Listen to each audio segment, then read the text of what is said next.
मगाशी म्हणालात की मुख्यमंत्री असताना अनेक योजना केल्या. मी आपल्याला एवढंच सांगेन की 2024चं जे महायुतीचं सरकार आतापर्यंतच्या महाराष्ट्राच्या इतिहासामध्ये 232 आमदार महायुतीचे आले, ते केवळ आणि केवळ तुमच्या महिला भगिनींच्या मुळे आलेले आहे. आणि हे आतापर्यंतच्या इतिहासामध्ये कधीही एवढं रेकॉर्ड ब्रेक विजय कुणालाच मिळाला नव्हता. आणि म्हणून महायुतीचं सरकार आणण्यामध्ये आमच्या लाडक्या बहिणींचा सिंहाचा वाटा आहे. की माझ्याकडे पण आधी एक महिला म्हणू शकत होती हक्कानी की माझा भाऊ मुख्यमंत्री आहे. आज लाखो करोडो महिला हक्कानी म्हणतात की माझा भाऊ मुख्यमंत्री आहे. असे आमचे व्यक्तिमत्व असणारे एकनाथ शिंदे साहेब, आम्ही आपल्याला प्रधानमंत्रीच्या रूपात पाहण्यात खूप उत्सुक आहोत. हेच मी 2 शब्द म्हणून धन्यवाद म्हणते. धन्यवाद ताई. यानंतर अश्विनी जाधव ताई या आपलं मनोगत व्यक्त करताय संपूर्ण उमेदच्या वतीनं. आदरणीय साहेब नमस्कार.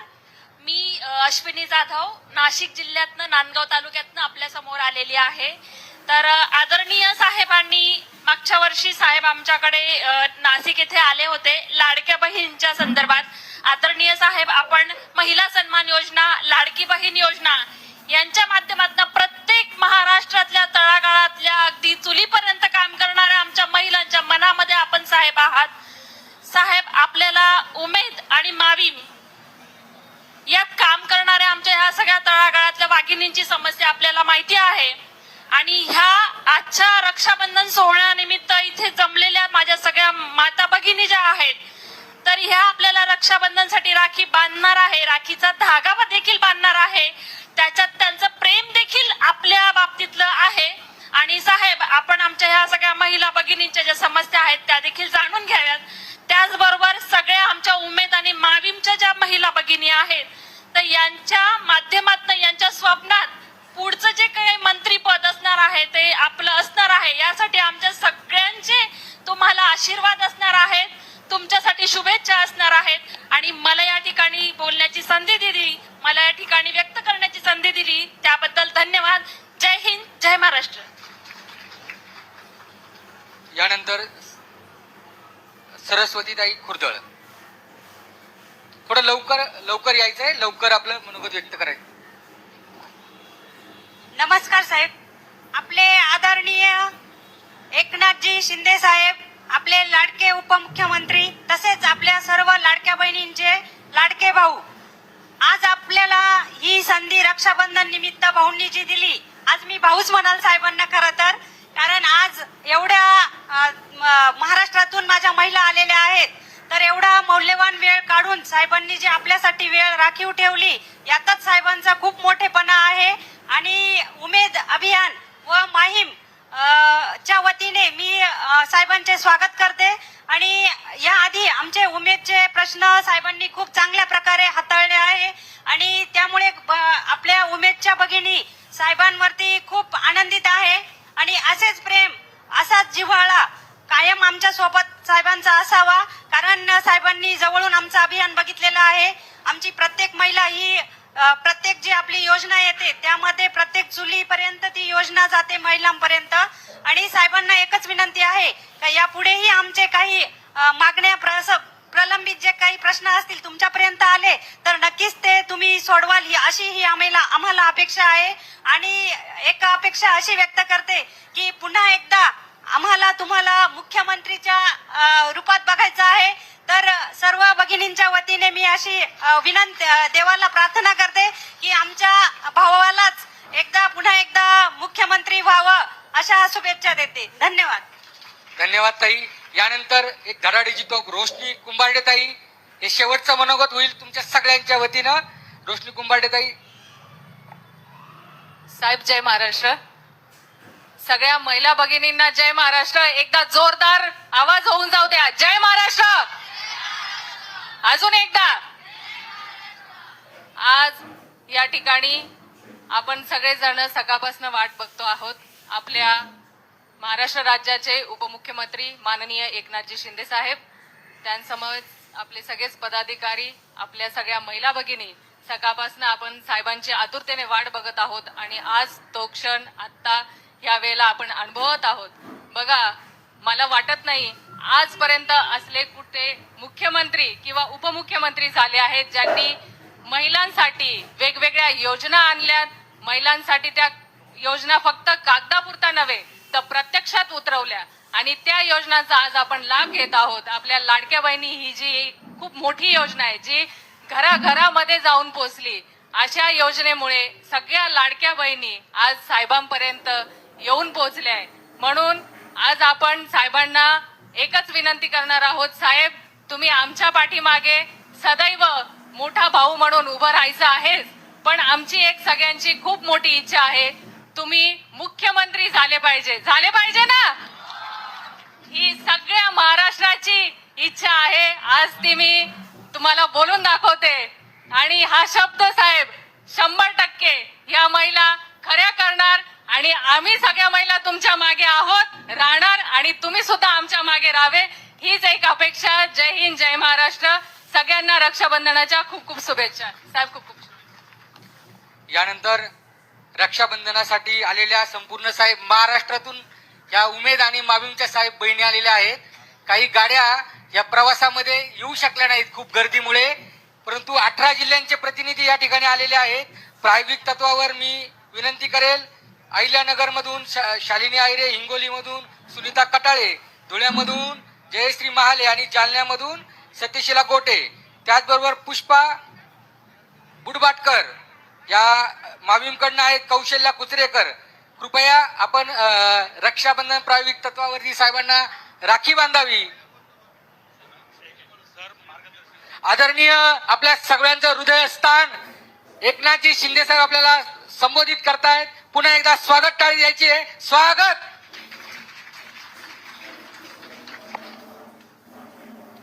छत्रपती शिवाजी महाराज की जय. भवानी. तुम्हाला रक्षाबंधनच्या खूप खूप शुभेच्छा. खरं म्हणजे आपण महाराष्ट्रातून विविध तालुका जिल्ह्यातून प्रातिनिधिक स्वरूपामध्ये या ठिकाणी आलेला आहात.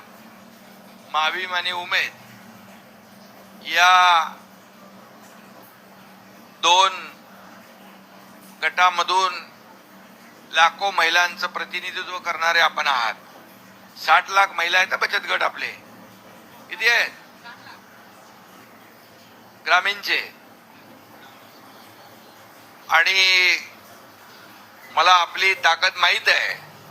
तुम्ही मगाशी म्हणालात की मुख्यमंत्री असताना अनेक योजना केल्या. मी आपल्याला एवढंच सांगेन की 2024चं जे महायुतीचं सरकार आतापर्यंतच्या महाराष्ट्राच्या इतिहासामध्ये 232 आमदार महायुतीचे आले, ते केवळ आणि केवळ तुमच्या महिला भगिनींच्या मुळे आलेले आहे. आणि हे आतापर्यंतच्या इतिहासामध्ये कधीही एवढं रेकॉर्ड ब्रेक विजय कुणालाच मिळाला नव्हता. आणि म्हणून महायुतीचं सरकार आणण्यामध्ये आमच्या लाडक्या बहिणींचा सिंहाचा वाटा आहे. आणि त्यामध्ये एक एक सीआरपी किती महिलांना बचत गटाला हँडल करतात? एक सीआरपी. अच्छा. आणि त्याच्यानंतर दुसरा कोण असतो त्याच्या सीआरपी नंतर? अच्छा, बरंच काय काय त्याच्यामध्ये आहे. प्रभाग समन्वयक, तो किती माणसांना किती महिलांना हे करतो? अच्छा.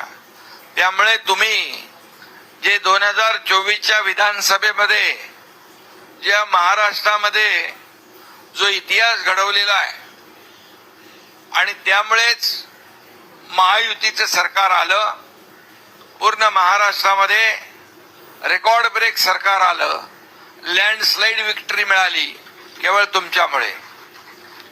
आणि म्हणून मी मुख्यमंत्री 2022ला झालो त्यावेळेस मी पहिली योजना कुठली सुरू करायचं ठरवलं असेल तर मुख्यमंत्री माझी लाडकी बहीण योजना. अनेक अडथळे त्याच्यामध्ये आले, परंतु मुख्यमंत्री म्हणून, सरकार म्हणून आम्ही ठरवलं की कुठल्याही परिस्थितीमध्ये या महाराष्ट्रातल्या गोरगरीब सर्वसामान्य लाडक्या बहिणींच्या जीवनामध्ये आपल्याला काही ना काही आधार स्वरूप काम करायचं आहे. अनेक लोकांना वाटलं हे काही शक्य आहे का, परंतु मला विश्वास होता आणि त्यामुळे काही लोक कोर्टातही गेले योजना बंद करा म्हणून, काही लोकांनी खूप राजकारणही केलं, परंतु मुख्यमंत्री माझी लाडकी बहीण योजना सुरू झाली. मी आपल्याला सांगतो, कोणी माईकाला लाला, कोणी किती आटापिटा केला तरी मुख्यमंत्री माझी लाडकी बहीण योजना कधीही बंद होणार नाही. काही त्याच्यामध्ये त्रुटी येत आहेत, काही येत आहेत, ते बघू, त्याचं नंतर आपण काय करायचं ते. परंतु मुख्यमंत्री माझी लाडकी बहीण योजना सुरू झाली, लेक लाडकी लखपती योजना सुरू झाली. त्याचबरोबर एका मुलीने आत्महत्या केली होती. मी मुख्यमंत्री असताना टीव्हीवर रात्री 11:30 वाजता बातमी बघितली आणि येणाऱ्या कॅबिनेटमध्ये त्याच्यानंतरच्या ताबडतोब मुलींचं उच्च शिक्षण मोफत करण्याचा निर्णय घेतला. कारण त्या मुलीने आत्महत्या केली होती. 50% फी पालकांना भरायची होती, 50% सरकार आम्ही भरत होतो, पण त्या मुलीला वाटलं माझा पालक भरू शकत नाही, वडील आत्महत्या करतील म्हणून मुलीने आत्महत्या केली. अतिशय दुर्दैवी घटना घडली. परंतु तात्काळ आम्ही उच्च शिक्षण, व्यावसायिक शिक्षण 100% मोफत करून टाकलं. 50% एसटी मध्ये सवलत दिली. तुम्हाला पण मिळते ना ती सवलत. त्याचबरोबर 50% सवलत दिली आणि योजना किती केल्या. त्याचबरोबर अन्नपूर्णा योजना त्या काळात केली. बचत गट 15,000 होता ना रिव्हॉल्विंग फंड, तो 30,000 आपण केला. महिलांसाठी स्टार्टअप योजना केली, महिलांसाठी वसतिगृह सुरू केली, महिलांसाठी आरोग्य अभियान, माता सुरक्षित कुटुंब सुरक्षित, 3 कोटी महिलांची तपासणी केली, 3 कोटी महिलांची. आणि आता देखील आरोग्य मंत्र्यांना सांगितलंय तसंच अभियान पुन्हा सुरू करा. कारण घरातली आपली महिला सुरक्षित तर पूर्ण परिवार सुरक्षित. आणि मग ते देखील मोठं अभियान आपण केलं. महिलांसाठी फास्ट ट्रॅक न्यायालय आपण सुरू केली. लाडकी सून योजना आपण सुरू केली. कारण काही ठिकाणी खूप अन्याय अत्याचार होऊ लागले आणि आपल्याला माहित आहे अन्यायाविरुद्ध लढण्याचं बळ आणि शिकवण बाळासाहेबांनी आम्हाला दिली आहे, आनंद दिघे साहेबांनी आम्हाला दिली. आणि म्हणून अशा योजना ज्या आपण सुरू केल्या, अनेक योजना आहेत. आता महिला शेतकऱ्याचा दर्जा देण्याचा निर्णय देखील आपण घेतला. त्याचबरोबर सगळ्यात मोठा निर्णय आपण घेतला की आपल्या नावासमोर वडिलांचं नाव आपण लावत होतो, पण वडिलांच्या अगोदर आईचं नाव लावण्याचा निर्णय देखील आपण घेतला. अशा अनेक योजना सुरू केल्या, त्या कागदावर नाही ठेवल्या, त्याची अंमलबजावणी केली. आणि म्हणूनच महाराष्ट्रातल्या तमाम 50% सवलतवाले इकडे बसलेत, एसटी वाले, परिवहन सेवा. आणि म्हणून ज्येष्ठांना देखील सवलती दिल्या. आपण अनेक योजना सांगायला गेलो तर वेळ पुरणार नाही, परंतु हे सर्वसामान्याचं सरकार, कष्टकऱ्याचं, शेतकऱ्याचं, माझ्या लाडक्या बहिणींचं सरकार जे आहे हे काम करताना आनंद होतोय. आणि मला सगळ्यात आनंद यासाठी आहे, मुख्यमंत्री होतो मी, आता उपमुख्यमंत्री आहे, विरोधी पक्ष नेताही होतो, पण सगळ्यात मला जी मोठी ओळख मिळाली त्या महाराष्ट्रातल्या करोडो लाडक्या बहिणींचा लाडका भाऊ ही ओळख मला मिळाली. त्याच्यात मला खूप आनंद आहे, समाधान आहे. आणि म्हणून उमेद आणि माविमच्या माझ्या लाडक्या बहिणी इकडे आल्यात. तुम्ही असंच काम करत राहा. तुम्ही तुमच्या सोबत आम्ही कायम आहोत.